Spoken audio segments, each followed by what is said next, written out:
My name's Jason D. Grose. I was in the Marine Corps for 22 years. So Operation Restore Hope is a program that I was introduced to and was asked to come along and to build a house in 2 days in Mexico for a family that didn't have a house. The special thing about this one was that we took a group of veterans to go and do the build, which laid on another good layer of camaraderie and just gave it an extra purpose, and was able to connect with fellow brothers and sisters that usually don't get to get. I mean, everybody goes there in bonds, but there's a special bond that already exists, and it didn't take long for that to become a military bond and us to work together as a team. And to tell you the truth, it really felt good. That was one of the best parts about it.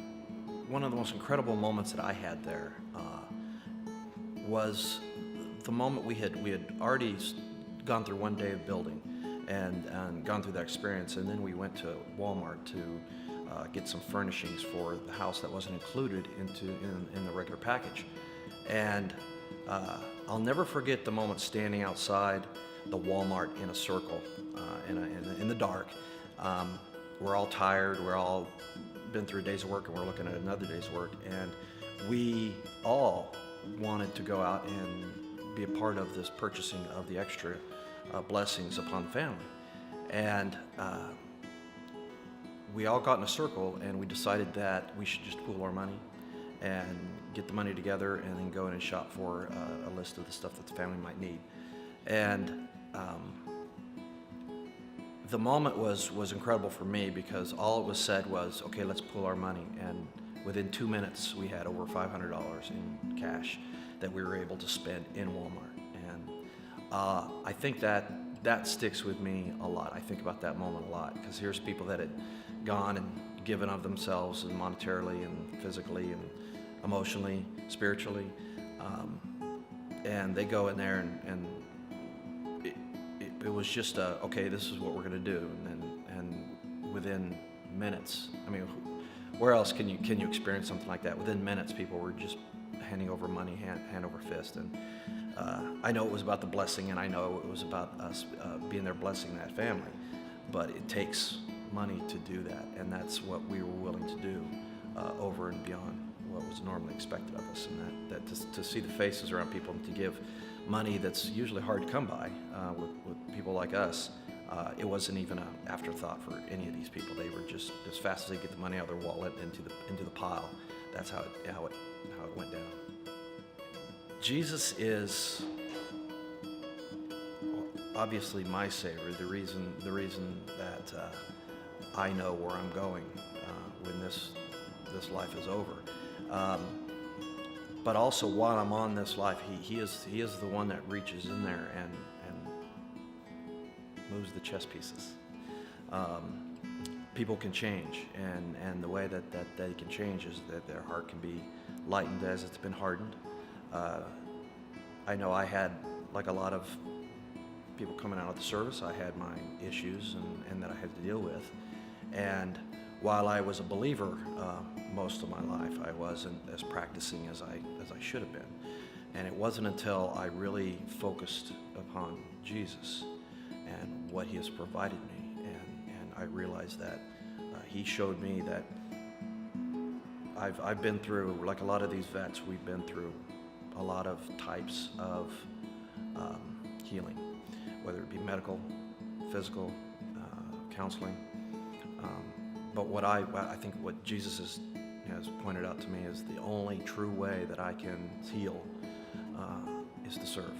Whether that be serve the church, serve my fellow man, serve the people of Mexico, whatever that is the one thing in all of the counseling and all of the healing that has actually worked.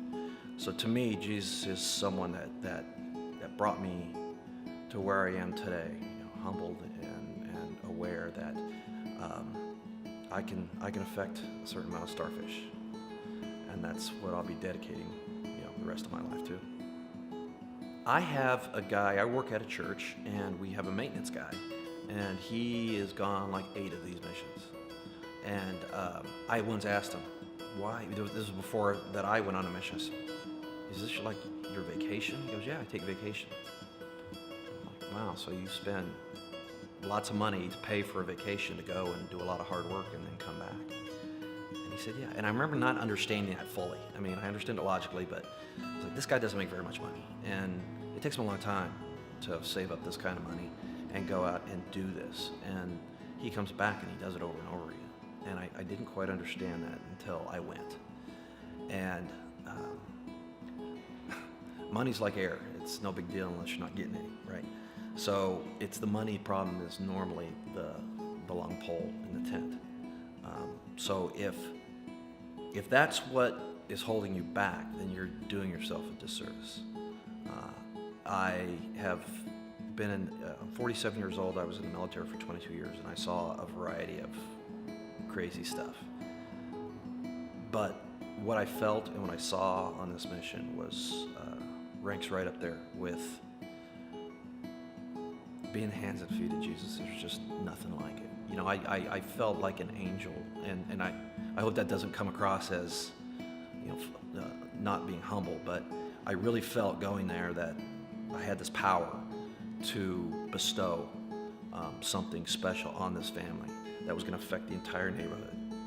And that feeling permeated everything that we did, and it made the hard work not hard at all.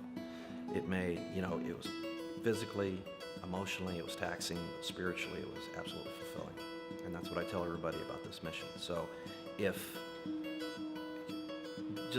it's the money, scrape the money together. It's money is just of this world, and what we do out there was not of this world. And so you need to get out there. I know within the first day I turned to my wife and I said, the kids are coming. We're going to get the kids, and they're going to come here because they'll have a different view on this world after they see this.